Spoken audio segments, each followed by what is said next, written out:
What's up, everybody? Gonna do an interview with a new student, alumni, Hot Moms alumni, like Hot Moms full on coaching, Miss Lindsay Day. And I want to share, we're gonna go over how she came in.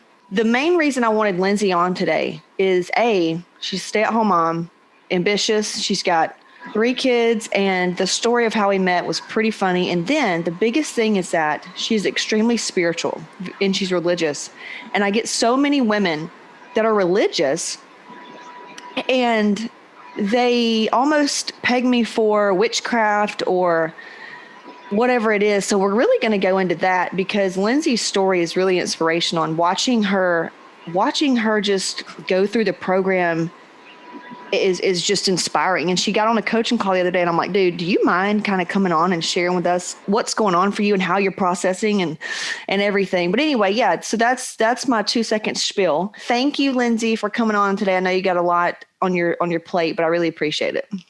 Thanks for having me. I was honored, and I felt a little nervous. My husband's like, she wants to talk to you already? I said, well, she's good about bringing girls in and hearing their story because you love to relate. I love to relate to other people. I love hearing the people you bring on. So I was honored to be on. So thank you.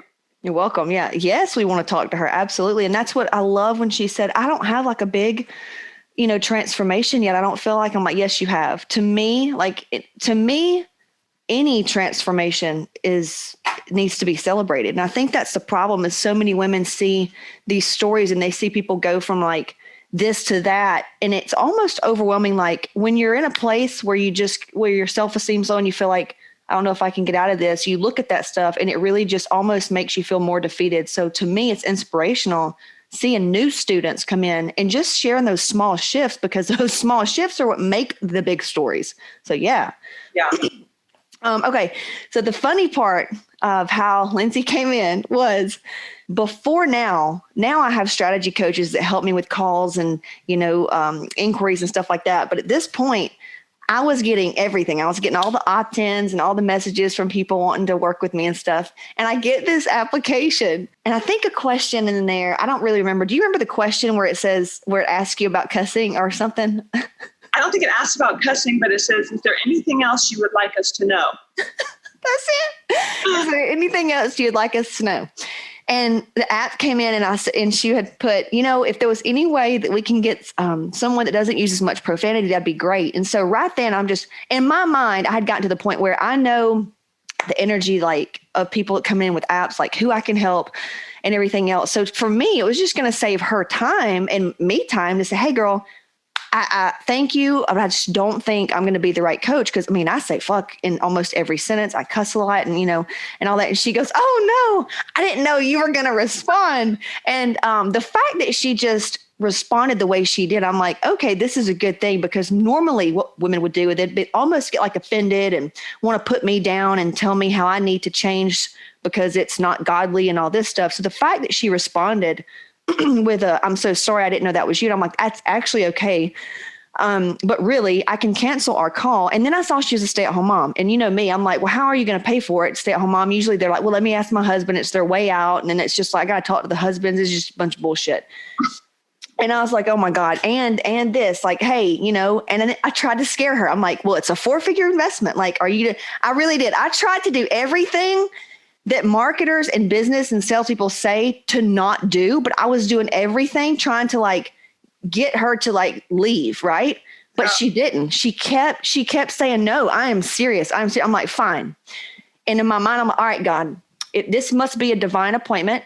If she wants to be here, well, then it's my duty, like to serve and to be, let's see what's up. So we get on the call, man. And I actually shared our recorded call with one of my teammates, because I said, now this lady, listen to her energy and how open she is and willing she is to actually shift and do the inner work. Like she's ready. And at the end of the call, I'll never forget, you were like, yeah, no, I'm ready to go. Here's my CC, like, let's roll. And it's just been so much fun working with her because she is so ready to shift. Will you tell us, what was it that final straw that caused you to reach out? And even though I cussed and I seemed like, what was it that made you like, so I got to change something right now? Well, I have been struggling for like a year or two, emotionally, physically, just feel like I've been a horrible mommy, feisty in all my relationships, closed off, and I'm not a closed off person. I love to relate to people. I'm very outgoing. And I didn't want to do anything. And I wouldn't say COVID because I wasn't scared of COVID. It was annoying because it shut everything down and my kids were at home all day. That's where I was mostly stressed. Then we had a big move. I lost my cat. Anyways, all these circumstances. And I've been asking the Lord for help. Like, what do I do? I'm not right. I'm not right. What do I do? Where do I go? Who can help me? And a lot of people will say, well, why didn't the Lord just help you? And I believe 100% that he still does miracles. He could have shifted my mind, changed my heart, changed my thoughts just like that. But most of the time, he calls us to do the work. And he brings people to help us along. And so all of a sudden you pop on my Facebook. I'm like, where in the world did you come from? Who's this lady? I like her.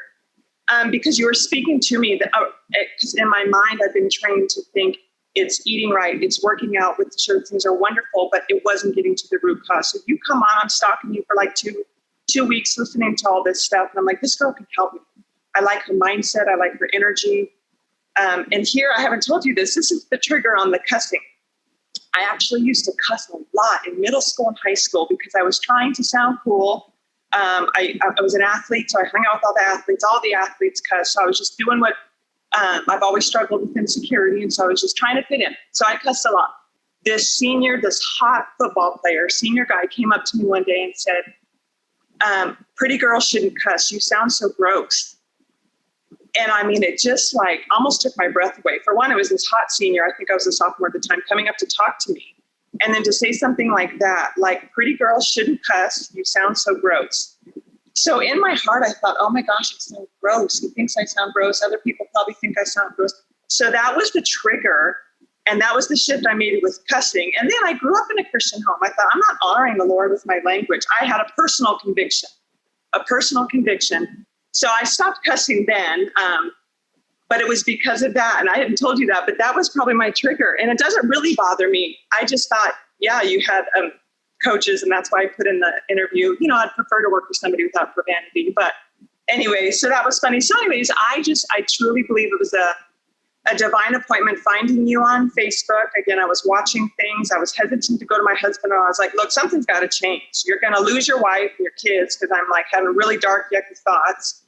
Or I need to get help. I don't know, go to a counselor or what. I found this girl. I had him watch the video.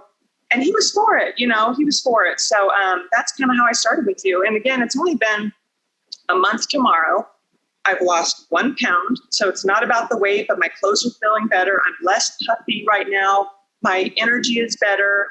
And I like how you have helped me change my thoughts. Because before I did exactly what you said. Shoot, I didn't lose weight. I've been doing so good for a month and I've lost 1 pound. Whatever, I'm going to go eat the box of cookies. I'm going to whatever. It's more fun to just eat what I want than to struggle so hard and not see any results. But I'm visualizing myself in that body that I want. To be the patient, loving mommy that I want, to be back to feeling like I used to. I'm visualizing that. I see that coming with these shifts. So that's kind of how I got started. I love that. Yeah. Good job on the trigger, man. That's, we're actually going to do a whole entire training on, and I don't know if you saw this. We did a post in the paid group about some kind of like sexual stories, and all the women chimed in about the ideas around sexuality and sex abuse. Like, it was crazy. And I'm like, no wonder we're all so triggered, and growing up in church and all that stuff. So yeah, I admire that. That's cool. And that's what I mean. Like, she's so willing to just see things differently. It's beautiful. Now, going to the dark thoughts, so many moms, especially church-going moms, I do know what it is. There's a certain level of social pressure in church, or for me it was, where I felt like, I don't know, I just felt so much judgment towards myself. Like, I need to act this way. I need to look this way. I need to be this way because I'm in church and I'm around these people and they're probably a lot better than me. And I'm this sinner and I'm this person.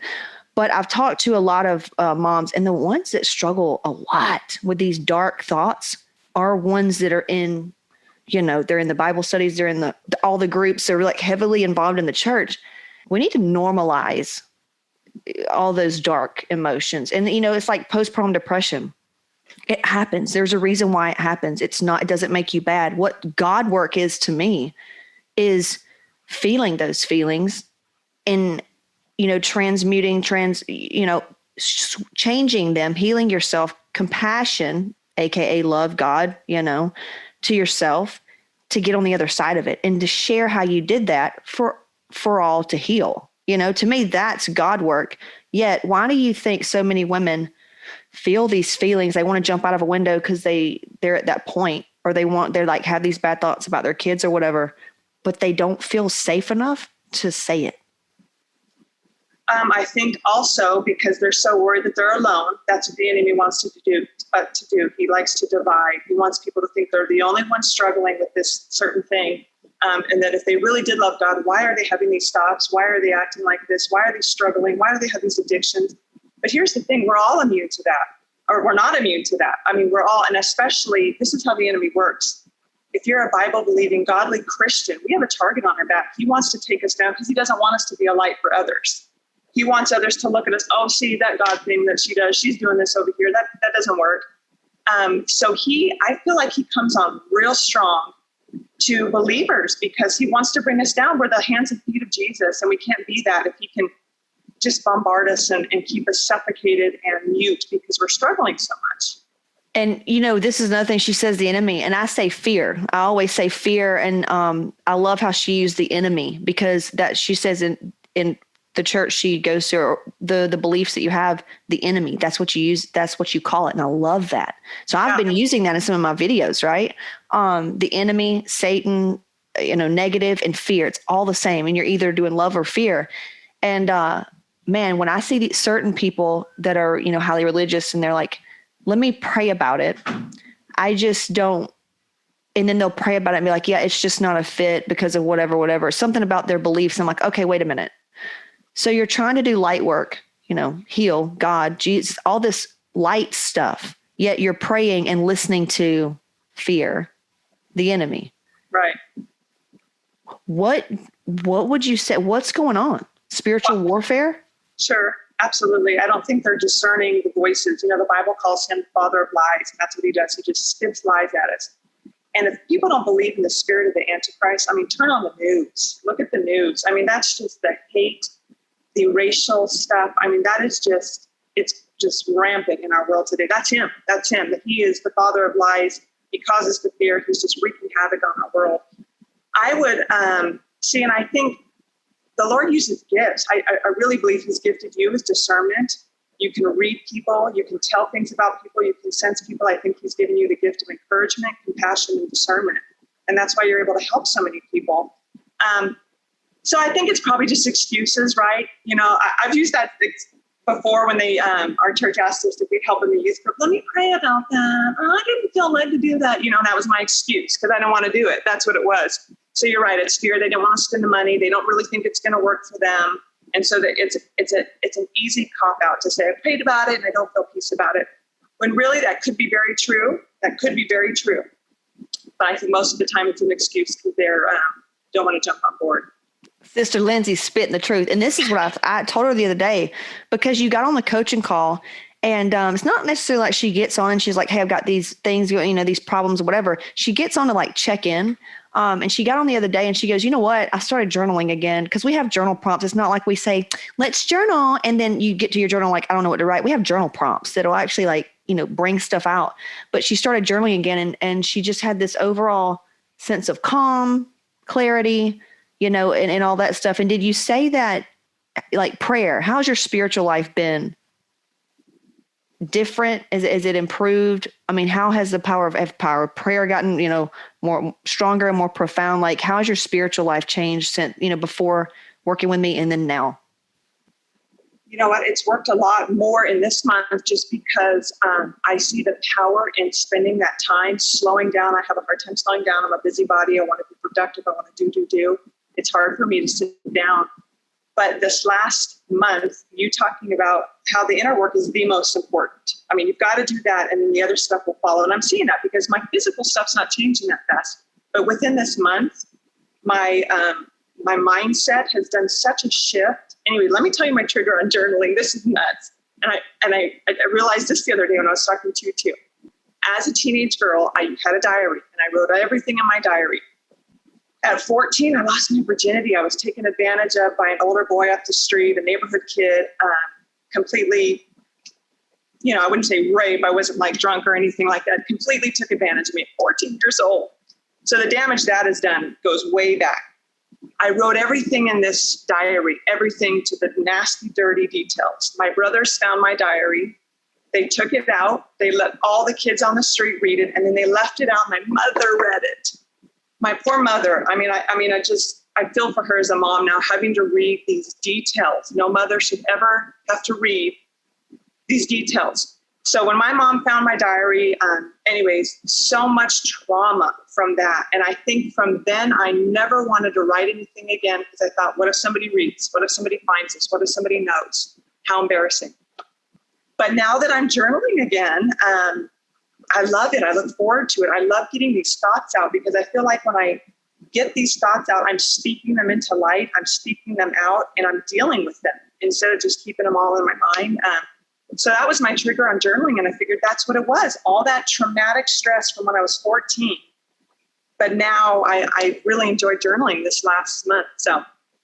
So much shame, and the thing is there's no amount of suffering that we can feel, guilt, shame for other people that's going to fix the situation. And then two, what the bro did was not okay. What the bro should have done was gone and like maybe beat the guy's ass. No. But you know what I mean? Just almost like, hey, are you okay, Lindsay? I read this and I'm so sorry. Right. Are you okay? So yeah, that's wow. How did you figure this out? Was it when you were like journaling or when did it come up? No, because I saw I'm at the house that I grew up at. My parents out of town were keeping their dogs. I saw my diary on the desk and my mom couldn't even look at me. She just had such a broken heart. And then she took me for a talk, which was the most awkward, horrible thing as a 14-year-old girl to talk about how in the world this was all going on. Yeah, that's a lot of my root issue with men. I had two brothers. They didn't protect me. They didn't go to bat for me. They made fun of me. And they were just being dumb boys, you know what I mean? And then my dad was a wonderful dad, but he wasn't the type of dad that validated me. He didn't make me feel pretty. He didn't touch me. He just grew up with boys himself. So he was a wonderful, loving daddy, but didn't meet my needs, my affirmations that I needed physically. And then so at 14, when this boy took advantage of me and gave me attention in a way, even though I didn't want to do all that, I liked the attention. It was a boy giving me positive attention because my brothers were not nice. And my dad didn't know how to make me feel loved that way. So that started a bad series of years of desperately needing boys' attention. And that was a lot of my drama. And then the Lord blessed me and brought me this wonderful, godly man who was a virgin till our wedding night. And he's never once made me feel bad, never once brought up my baggage, never shamed me. And I'm so thankful. I have listened to the lies that the enemy's brought the shame over the years because he wants to bring me down. He wants to divide our marriage and kill our sex life. But my husband has never done that. And I'm so thankful. So yeah, you're right. I mean, my brothers, they probably didn't even know what they were doing. They were 16 and 12 at the time I was 14. They were just being dumb brothers making fun of me. But that was a lot of trauma. For sure. And that's what we call this in Hot Moms is emotional neglect. Like most parents just can't give the kiddos what they need because of perception or example, like my mom, the abuse that I experienced. However, you can look at it like let's just say a narcissistic mother. I heard this story. This girl got off a 12-hour flight, business and gets there and finally gets to her parents' house. First thing her mom says is, "Oh, honey, you should probably go wash your hair. Stinks."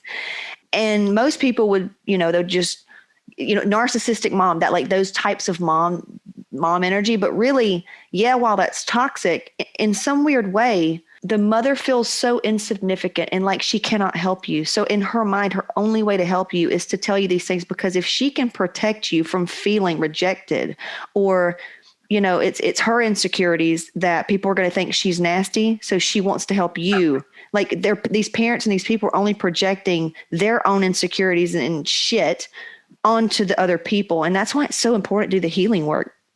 Right. Period. Yeah. Because like you understand what it's like to be 14. You have a daughter, right? I have two. Uh-huh. Yeah. So how old are they? They're 7 and 11. And if Lindsay didn't process this, guess who's going to go through it right after? Her daughters. Yeah. So the fact that she's owning her stuff and feeling it and healing it, she's going to be able to prevent her daughters from having to go through the same thing. That's very traumatic. Holy wow. And I bet people that's listening it's going to make them go, oh my God, I never thought about that. I never thought about that, which let me bring it around. You know, churches need more of this. If you really want to do God work, to me, for me personally, this is just an opinion, is what we're talking about. It's saying, hey, you know, here's what I'm feeling like I'm struggling with and I have so much shame around. And here's how I'm getting through it. Do you know how much healing that's going to bring people? Oh, yeah. God. Right. You're taking anything, shame, literally. I mean, it just robs your self-esteem and self-worth. And like you say, the enemy, like that voice gets really loud, the more shame you have. And then you're operating in this energy in your subconscious deep down that feels so unworthy and ashamed. Guess what you're going to attract to you? You know, naturally, you're going to not like your body. Naturally, you're just going to hate yourself more and more and more. So, yeah, thanks for sharing that. Yeah. So, and that's why with women too, the ones that are really ashamed and like, they don't really want to come even on a coaching call or, you know, they want to keep everything a secret. I'm like, okay, well, you're just going to stay in your shit a little bit longer. You know what I mean? Because you have to get it out, but I try to make it a safe, do what? I'm sorry. I mean, it's not freeing to keep it in. No, you want to help people. Women want to help people, yet we try to like bottle things up because of the way we were taught. So yeah, I'm trying to create a safe space in Hot Moms for people to come there and like, just get it out. Let's move through it. You know what I mean? I think you do. I think you do a great job of that. You're very easy to talk to. You're very open and people are attracted to humility. You know what I mean? You're like, this is my story. This is what I'm doing. This is where I'm going. Let me help you too. You know? And I think so many women are attracted. I know I was attracted to that. Well, yeah. And that's what I told Lindsay after the coaching calls, like, you probably have something like she could have her own brand or podcast or group or whatever, just with like Christian women, empowering Christian women, because it's so needed, because there's just so much pressure. Like, not only do we have pressure of being a good mom and the good school mom and the good wife and all this, now it's the church, and it's like this next level of trying to be perfect. Do you know what I mean? Yeah. And I think a lot of that is because we're looking to people for a validation instead of the one true God. I mean, he meets us in our mess. He wants to meet us in our mess. He doesn't want to leave us where we're at. He allows us to struggle so that we can seek him further and go to him. But I think so many people in churches are looking for the people to help them instead of God to help them. I mean, people are always going to let us down. We have unrealistic expectations of our husbands and our kids and our friends. And we're human. We're all fallen and sinful. We're all going to let each other down. And I think so many people go to other people to fix them, help them, which again, I think the Lord uses. But ultimately, as a Christian and a Bible-believing Christian, my healing comes from the Lord, and he uses you and other things. But ultimately, he's the healer. Yeah. Yeah. And that's very cool. Like, it's like the Drowning Man poem that's, you know, the guys on the house. And that's my favorite. And then too, I was listening to another teacher. She is a religious teacher. And she's like, you know, you people praying for a sign or for God to heal your thing. And then here comes a doctor and you're like, no, God, you know, that's not it. And you just continue to pray. It's like, the doctor was the answer, you know, God. Yeah. But, you know, that's just where, there's a lot there. There's so much there. Merging into the kid thing. Okay. Now there was a struggle, and I think every mom's going to relate to this. There was something that you felt bad about. You had guilt around with your kids. I don't want to say patience or like edgy, being on edge. Did you get around? Like, how did you process this? How did you work through that? Yeah, obviously I'm a work in progress on that. I felt like this last year I've been doing what I feel like you talk about, maybe your mom did to you. I'm causing these deep insecurities with my kiddos where they're walking on edges because mommy's in a bad mood, and watch out, we don't want mom to yell. So they're going to act good because they're scared of mommy, which is so twisted and not a way to be raised, because I wasn't happy with myself and I wasn't doing well. And so I couldn't be the mommy I wanted to be. Yeah, I wasn't patient with my kiddos. They drive me nuts. They fight like crazy. They're feeding off of my horrible energy. And my husband is this calm, patient man. And he'd be like, they're fine, you know, when they're with me. And I'm like, yeah, because they're feeding off of his energy. I realize it's me. I mean, they're just kids. They're kids. They're going to be kids, but they're reading mommy's moods and they're reacting one way or the other. And I didn't like that because I saw how they're acting because of me. So yes, these last 2 weeks, I feel like, a lot of people say don't pray for patience because God will give you something to be patient about. But I'm like, I've got to change. I can't be keeping raising my kids. I'm hurting them. I'm hurting them emotionally. I'm causing these little triggers for them. So yes, just be journaling and just loving myself differently, being kinder to myself. I've been so tough on myself. When you said you were hard on yourself, like around your body, give us some examples. I had been a tall girl my whole life. I was 6 feet tall in 8th grade, been a tall girl. And I didn't like that because I stood out a lot and I got people's comments. Kids would call me talking giraffes and, just dumb comments that cause a lot of damage at a young age. But then mostly after having kids, and then I played Division I basketball. So I put my body through hell all those years, but I loved it. I mean, I love that challenge. I love working hard. You can't play D1 sports without loving hard work and being competitive. So I did Division I sports, and then I had 3 babies in under 4 years. And then I expect my body to just bounce back and be what it used to be. I had these unrealistic expectations of my body because I see these gorgeous girls. They would bounce back like that. Their tummies would go flat. Their skin was beautiful. And I would compare. And again, that's from the enemy too. He wants us to compare. So I was just so hard on myself. And I'm just coming into this like new grace. Like, man, my body has done a lot for me. A lot of neat stuff. I can still work out. I don't have any major problems. I've had 3 healthy babies. I can move and groove. And anyway, so I'm just coming into this through your help and your journaling prompts, this newfound grace and love for my body. No, it's not exactly what I want it to look like, but I know I can get there. So it's just, again, just kind of a progressive work. Yeah. Well, the more you work on your energy, the input, you're going to do things naturally that are going to get you that body, like, self-harm in form of extra cardio or not eating and starving ourselves or eating this and then restricting or doing cardio. Those are all forms of self-destruction, Oh, shit. Hold on. Yeah, I've done all those. So yeah, if you love yourself, you're going to be like, out of self-love, it's like spending money. Out of love for myself, I'm going to do this. Like, it's almost like it takes the want away. But you got into something, you said comparison, in the double-edged sword, perception says the enemy comes in, it makes you feel bad, the comparison, feeling bad. And then you can look at these women and say, you know what? If they can do it, that gives me permission that I can too. Yeah. They may be at a different place. Obviously, maybe they hadn't gone through this, but I'm gonna win with the story I've got. But if I'm looking at their tummy because I admire that. That means I can do that. If I'm shown something or I want something, that means I can have it. Because man, can you imagine if women, everything that they would get jealous about or insecure actually meant the opposite? Like, let's say if women looking at us, for example, like, well, of course, must be nice to be able to even do hot moms, blah, blah, blah. Instead to say, you know what, I'm sure they've gone through something, and I'd like to know how they were able to do that, because that means I can. If they understood that what you admire, seeing someone, instead of being jealous, say, hey, no, that means yours is coming. Right. Yeah. It's just a mind shift on that, and being happy for somebody else through their journey and being motivated by it. You motivate me. You know what I mean? You motivate me. That's it. Yeah. And no, the money, I paid that money just like that. That wasn't like extra spending money. You know what I mean? That was in our monthly budget. And my husband, it shocked me because he's a miser with money. He's like frugal. And I'm a spender. So no, it wasn't like we had all this extra income that was just going to be easy. That was a sacrifice, but it was, I just felt so desperate that I needed help. And I prayed and asked the Lord to shut the door with you. I did. I said, Lord, after this call, this is not where I'm supposed to go. This is not the direction. Just shut the door, make it easy. And he did. And he gave me such a peace about moving forward with you and spending that money. So to the girls out there worried about that, I get it. I had all those thoughts. And then my husband was like, okay, what exactly are we getting? What are you getting with this money? And I was like, I don't really know yet, but she's going to help me. I know it. That's cool.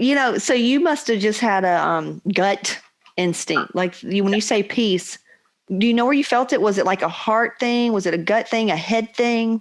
Probably a head thing. I felt good about it. That's a lot of money. And I felt good about it. You know what I mean? I really did have this underlying piece about just moving forward with it and getting the help that I had been asking for. That's so cool. What did we go over that? And I like to ask women this too. Like, what did we touch on that made you feel like working with me was going to help you get to where you wanted to go? What I liked is that you didn't even talk about food or exercise, because that's what I've always tried to do. And that's why I've always failed and being in these horrible cycles of doing really good, losing weight, and then crashing and burning and repeat.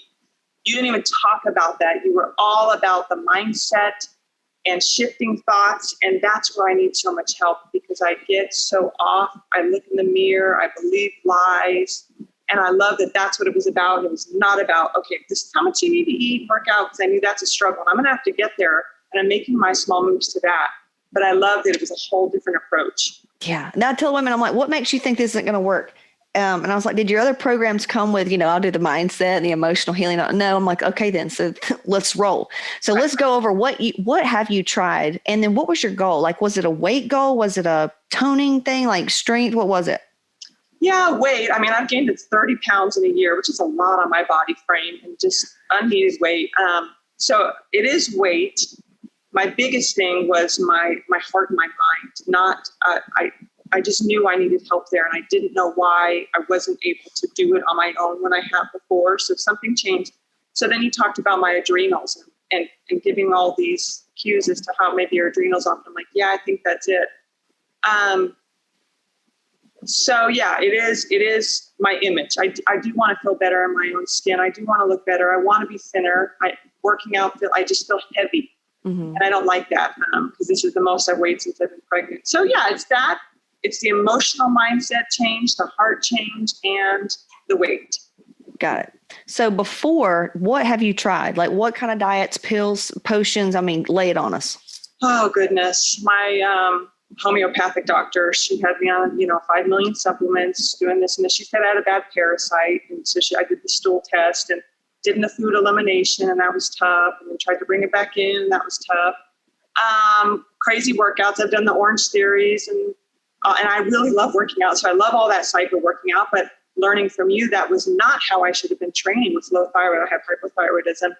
So I've done crazy diets where I tried to starve myself. I've done the celery juicing, the intermittent fasting. I did the Whole30, and I lost weight on all those. But shoot, you can lose weight by eating styrofoam. That doesn't mean you're healthy, So I lost some weight, but then I'd be like, oh, I lost some weight. I can have the cookie now. My thinking was so off. You know what I mean? I had you call it a food. Compensatory behavior? Yes. And there's another term you use. I just had an unhealthy relationship with food, and I'd crash and burn to eat so much because I felt like I lost weight. So my mindset was just funky around food. So yeah, I tried a lot. I wouldn't say everything, but I tried a lot. God. So what, I guess, women out there right now are like, well, how'd you switch your mindset to not, want to just eat a box of cookies and say, screw it and all this stuff? I think because I've hit the bottom. I've come so low in my self-esteem and how I feel like I look. I was just so ready for a change. I was to the point where I was so ready for a change. And if I was going to spend this amount of money, I'm not going to botch it. I'm going to work hard. I'm going to do what you asked me to do. I'm going to do the work because I'm putting the sacrifice in, and I want the change so bad. I really do. My family needs the change. I need the change. Yes. And, we've got all the sexy stuff. As you see, we've got people that's been in there for a while.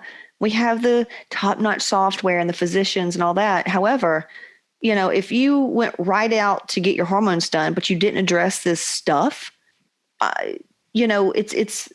it's kind of like those diets, like you say, just eating styrofoam. I love that analogy, but it's for real. People think, oh, I'll just get my hormones fixed. I'm like, yeah, but if you don't address the reason why you have hypothyroid, and adrenal fatigue, it's going to be like I was in fitness, or like people with money. They may have the money, they may have the body, but they're not happy. Yeah. And it's like every day you're still waking up feeling like there's something missing, white knuckling everything, yelling at your kids. That's why I'm like, let's just do it all. Let's get it all where we can be happy, healthy, have the body, the money, the marriage, and all that other stuff. So was it the kind of thing where you would work harder if you felt like you were fat, or if you ate something, would you go work out harder? Yeah. It's that eating disorder. I ate that. I'm going to go burn it off, which, bad thinking. Or I'm going to have a dinner later and I want to be able to eat what I want. And chocolate, I struggle with chocolate. I want that chocolate later, so I'm going to work really hard so I can justify eating that, which I've learned now is just such twisted thinking. and such kind of an eating disorder. I would never say I had an eating disorder, but by how you describe an eating disorder, I'm like, yeah, that was me. That's it. It's, yeah, that's it. And two, you growing up with the boys and your dad, the way he was emotionally just not available. It's no wonder, it's no wonder you didn't know how to emotionally regulate. Having the dad and then the brothers and like competing with a boy in masculine energy. No wonder we had these things of do, go, because it's how we receive love. Yeah. It's very masculine. Feminine is slowing down, going inward, tapping into our, goddess energy, God flow, and like trusting. Like that's very feminine, but it doesn't feel good to those that grew up, like Lindsay and me, where it's like you're rewarded the harder you work. That's how you get attention and love is, look what I did. Look what I'm doing. You know what I mean? Yeah, based on your performance. I remember as a kid on a soccer team, I had other parents come up to me and offer to pay me cash if I would score the goals to help the team win. So thinking back, I'm like, that's so twisted to put in a little girl's mind, for one, on a team that one individual can win a game for a team, which is not good thinking. And then they're telling me they're going to pay me cash to help win. I remember thinking, and then we lost. We got killed by this California team. And so I felt so defeated. So I learned at a young age, if I don't perform, because I did grow up with boys, if I don't perform, people don't like me.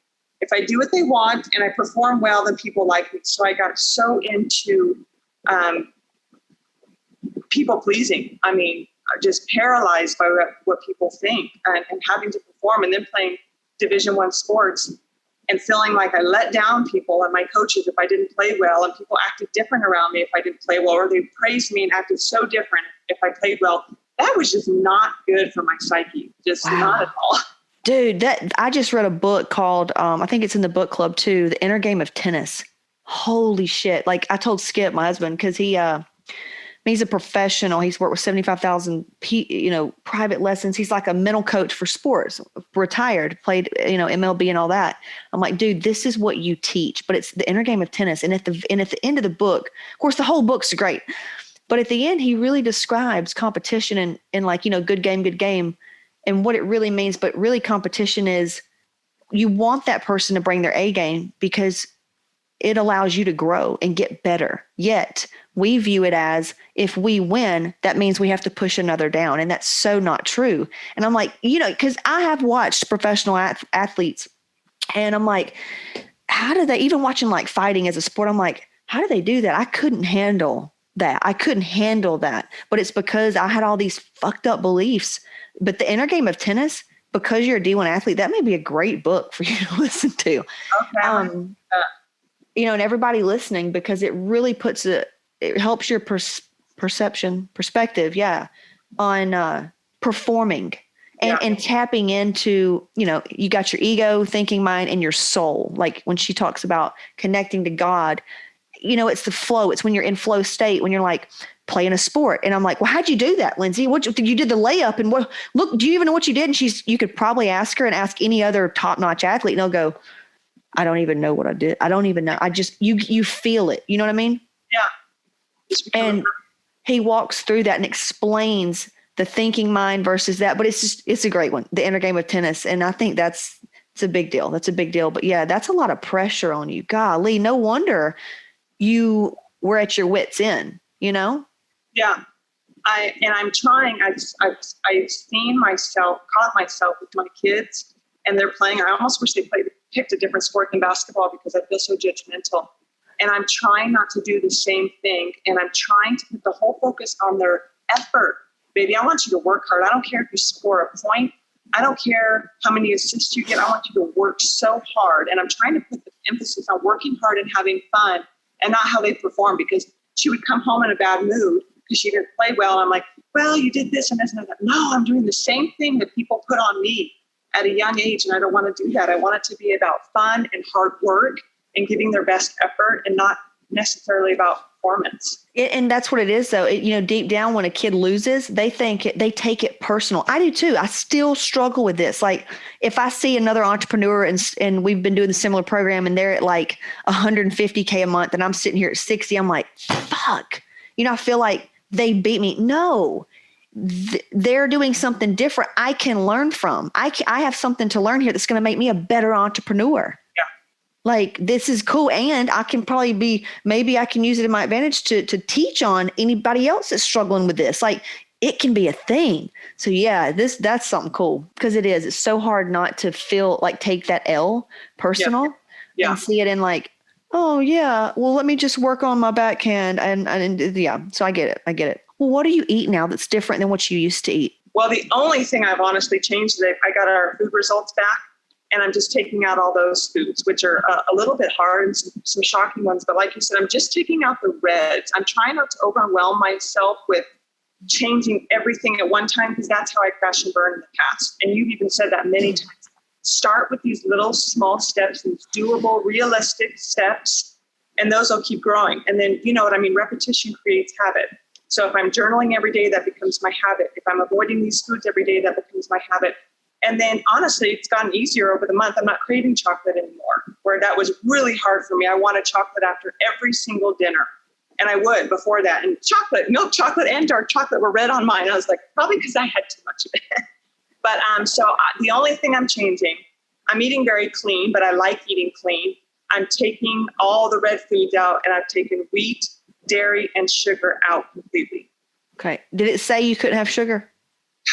It didn't. I don't remember seeing sugar on there, but I know myself, and I'm such a binge eater. If I even give myself an inch, I'm not there yet where I can cheat a little and be okay with it. So I'm not even going there for right now, because I know myself. Yeah. Okay. Well, we'll get there. We'll get there. You keep doing the inner work and the micros. And then if you do slip up, you're going to, we're human. I think it's part of it, or maybe not. I've seen people go so many different ways. I've seen some people they just drop it and they've cleared it. And then some like have it, but it's not this, it doesn't hit the same. They work through it and it gets better. That's what happened. That's what happened to me. I come with the long ride. I had a lot of emotional baggage. So, okay. So she's got the food test. That's on CaseyShipp.com/shop. I think it's called food test success. Or if you're in Hot Moms, you get everything, but it'll tell you what foods you can and can't have. She's just taking out the red, and it hits different, doesn't it, Lindsay? When you see it on a diagnostic sheet versus like a diet, it like makes more sense. Yeah, it really does. And it's more of like a mindset, like, okay, that's just not an option right now. I'm not even going to go there. That's just not an option. Yeah. And what have you noticed? You said less puffiness, right? Yeah, I have felt less bloating. My bowel movements are really regular and very satisfying. I know that sounds weird, but they're satisfying. They're regular. I'm sleeping pretty good. But I again, the weight has not come off, but my clothes are just feeling a little looser. My husband would give me a hug this morning. He's like, "You're feeling thinner." I was like, "Yay, you noticed. Thank you." Okay. Yeah. And let's see, are you working out? Yeah. Okay. So sleep, how was sleep before? Well, I'd wake up. I couldn't go back to sleep. I'd stay up at night looking at the phone, the blue light, you challenging me to not be on social media or really just anything. I even like looking at fitness blogs and workout stuff at night, but that's still that blue light in my eyes, keeping me awake till 11 or 12 at night. Not smart. And then I got to get up and be a mommy for kids and get them to school. I mean, that's just nuts. Yeah. So I'm doing what you've asked and like letting my mind not be consumed with that stuff right before bed. And so I can turn off and I can go to bed quicker and stay asleep better. So I'm sleeping better. And she's given herself time. Like usually we posted something about this, like it's almost a way to fight back. When you go through your day and you do for everybody else, you feel like that nighttime is your only time for alone time. And so that's why you would step over your personal boundary. But when you come into like Hot Mom's lifestyle and you realize like you understand what Lindsay's talking about, you get to know yourself more and you get these non-negotiables, like hers is her devotion and her writing. You don't go a day, like you have that planned every day. And when you do that, just like, you're good. You got your me time. So at night, it's like, you're good. You don't need to excite yourself with all this stuff. Cause it's hard. It's so hard. And Lindsay and most of the women that I work with, they're sensitive. We feel things. Like we can just feel energy. We're affected by collective energy, and just getting on social media. If that person's like angry or sad, excited or whatever, you're going to feel it. I do. I feel myself getting in a bad mood over people's views on the vaccination and not in politics. And I'm in a bad mood. I'm mad at this person. I'm annoyed at them. And I'm like, this is not good. Yeah. And that's self-love. That, my friends, is self-love. It's saying like, this is not making me feel good, so I'm not going to do it. So that I like that. I like that. Okay. Is workouts. So what kind of workouts are you doing right now? I'm following the True Coach workouts, which is nice. Is it gym workouts or home workouts or what? Gym workouts. I'm more motivated at the gym. I feel the energy of music and people around. I like all that. I actually love group fitness because I love loud music. I love somebody tell me what to do. I've kind of toned down on that because I'm trying to kind of stick to that. But body combat, kickboxing, you know that? I love that class. I mean, the energy in that class I love. So I still am doing that. And then I just follow the weight workouts from True Coach. Perfect. It tells me exactly what to do. And I just mark it on my little phone. So I like having the plan to follow. God, isn't that nice? Just having a plan. Women like us, man, we need a plan. Yeah. You know, another thing I really liked on one of your calls the other day, you said, okay, I'm taking my trip. My husband and I are going on a trip. We try to do one trip a year away from our kids. And a bunch of our friends, we played college basketball together. All the girls are turning 40. We're going to go to Cabo in a week and a half. So my first thought is, man, I don't look anything like I wanted to look for Cabo. You know what I mean? But you said in a podcast, and you said, what are a few things that you can do when the big picture is not what you want, a few things you can do to feel better about the situation. So my first thought was, I look so bad. I'm not ready to be on the beach with a bunch of friends that I haven't seen since college. And I thought, no, what can I do? And I thought, well, tan fat looks better than pasty white plaid. So I'm going to get a spray tan. I bought 2 little cute outfits that I feel okay in. And my husband and I's goal is to have sex every night. So I'm like, okay, those are 3 goals, like attainable goals that I can feel better about, even though I'm not looking like I want to. I'm not going to let that ruin this fun trip away from my kiddos with these fun friends, being a narcissist obsessed with how I look. I just did a few things, or going to do a few things to feel good about it.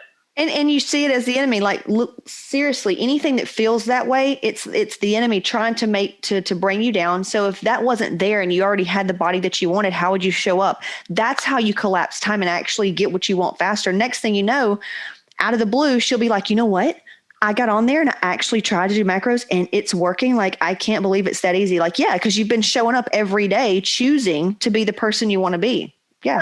Yeah. I love it. When is it? We leave in a week and a half. Oh my God. That's what we even say. We even talk about Mexico. I'm like, dude, if we ever get to like hating each other really bad, I'm like, remember, if you take us away and put us in Mexico without kids, we really like it. We're like drunk teenagers. You know, we still like each other. You forget how much fun you have with your spouse when you're away from work and kids and responsibilities. Like, yes, I do love you. I had fun with you. You're like, oh my God. Now I know when we got together. Right. Yes. It's so neat. Well, that's going to be awesome. I love it. Well, cool. You know what? I appreciate you for showing up and just putting it out there because, hey, it is what it is. I want more women. I want you to hear this and I want you to be inspired to do that. Like, we're all we're spiritual, but unfortunately we are humans in these meat suits. It comes with emotions and feelings and all that fun stuff. Yep. So is there anything you want to leave them with, maybe that you wish you could have heard before enrolling? You know, I understand the fear and all the blocks about doing it. And I heard of one mom that you had on a podcast. She said, just go for it. Just go for it. And I thought, okay, I really am. I'm just going to do it. And I'm so happy I did. I'm only a month in, but I just see this new me coming, slowly coming. And I'm so excited about that. And I know you can help. I really think you can help all women. It just depends on how much they want to be helped or if they can get through and humble themselves a little bit to be helped. And so I would just say to women that are kind of on the fence or listening or stalking you like I did for 2 weeks, just go for it. If you don't make the sacrifice, like for me, if I didn't make the sacrifice and jump in, I wasn't going to change. I wasn't going to do anything else. And I really think you were put in my path for a reason. And so I think the ladies that have found you, like, how did you just show up on my Facebook feed? That's so weird. You know what I mean? So I would just say do it. Even if you have to start small, that's what I'm trying to do. I'm not trying to do it all right now. I know I question, but I'm just doing these small, attainable steps. Yeah. I had a woman go, well, is there a way that I can just like dip my toe in? I'm like, well, first of all, I mean, yes, you can get in and roll and then go slow. But I was like, yeah, you're wanting to dip your toe in to see if it's going to work is your way out. And that's not going to work out right now. So, and then the sisterhood, isn't it cool to be in a place where women are like actually supporting each other? They really are. I love hearing people's stories and people what they're struggling with and people's comments coming along outside, just encouraging. They're all complete strangers, but just hearing people, yeah, I've done that, or this is what I tried, or oh, I've been through that. I'm so sorry. This is what might work for me. I like that. I do too. Dude, in the masterminds that I'm in, it's so cool. And I've met so many amazing people because it's like it's like going to school. It's like going to college. It really is. It's like, oh, I met this girl in college. Now it's like I met this girl in a Facebook group that we're in. That's so cool. Yeah. That's how we grow. I mean, we're not meant to do things alone. That's when we're easy to pick off. Yeah. And it's much harder to attack. And right. And women, I'm reading about this in the feminine book that I've got. Women, we need that. It says women are, we thrive on community, and like you're 30 days in. I'd like to do something that's like 6 months down the road, a year, 3 year, 5 year. So these people that are following can say, oh, well, that's easy. She's still hyper. She's still on the honeymoon. Okay, well, watch us. Well, watch the Amy Lou's and the Megans and the Whitneys that's been in for 3 years. Let's talk to them. And it's like, they don't even live the same life. Then So yeah, hey, Lindsay will be back on, no pressure. Here I am triggering you again to perform. I'm not doing that. You're good enough as is. You can just keep doing what you're doing, and you're going to, like, it's going to happen. I went over this today. I'm like, look, y'all, you're a deliberate creator. You're going to get what you want. It's just either going to be really easy or really hard. Your choice. Right. But I like your motivation. I like what you do. You are an encourager and you are compassionate, but you use tough love. And a lot of us need that because we won't kick ourselves in the pants. And you're gonna guide us, and you're gonna supply what we need, but you're gonna make us do the work. So I like your motivation. So I need that too. Yeah. Now, tough love, is it where how would you describe that? Because some people think that it's like, get your ass up now, you lazy shit. Is it like that? Like, what is your describe my tough love? No, you call out the blocks, you call out the truth, what is there, and you're not afraid you don't skirt around it. You don't sugarcoat stuff. You say what it is, and you're right on about it. And it's because of your experience. So it doesn't come across as, judgmental or hypocritical, because you're speaking from experience. And I think that's why so many relate to you. You're speaking from experience, and you're using your tough love by encouragement, saying, no, this is what this is. I'm calling it out. This is what we need to do to navigate around it. We call out the demon. We're like, I see your ass. Get out. I see you, and I see you. Get out. Get out of her. That's it. Awesome. Well, thanks so much. I'm super pumped to hear about your Cabo trip, and you post your photos. That's so exciting. It is. It really is exciting. At first, again, I was letting this funky stuff about not looking the way I want to, going to sabotage the trip before it even started. I thought, that's crazy. That is crazy. I'm so thankful we get to go on a trip. We are going to go live it up. Well, you know what's nuts is you think about being a teenager. You remember this. Did you ever do spring breaks or trips when you were a teen? Barely, because of sports. Okay. Well, I did. And boy, that was, you talking about getting tan, girl. You got your outfits on. Yeah. And you think about what we look like. I mean, most girls, unless you're blessed, we don't have titties. We don't have these amazing asses. We have these little young bodies with like love handles and shit. Or even if you don't have, it's not like we look like fitness models. I didn't even wear makeup then, yet we are pumped and we feel like the baddest bitch on Panama City Beach. Do you know what I'm saying? Right.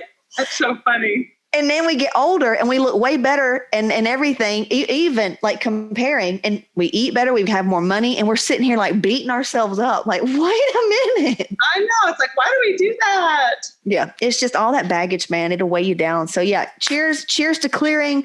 Have a glass of champagne. We'll do that on Sunday for everybody on Mother's Day. But anyway, thank you so much, Lindsay.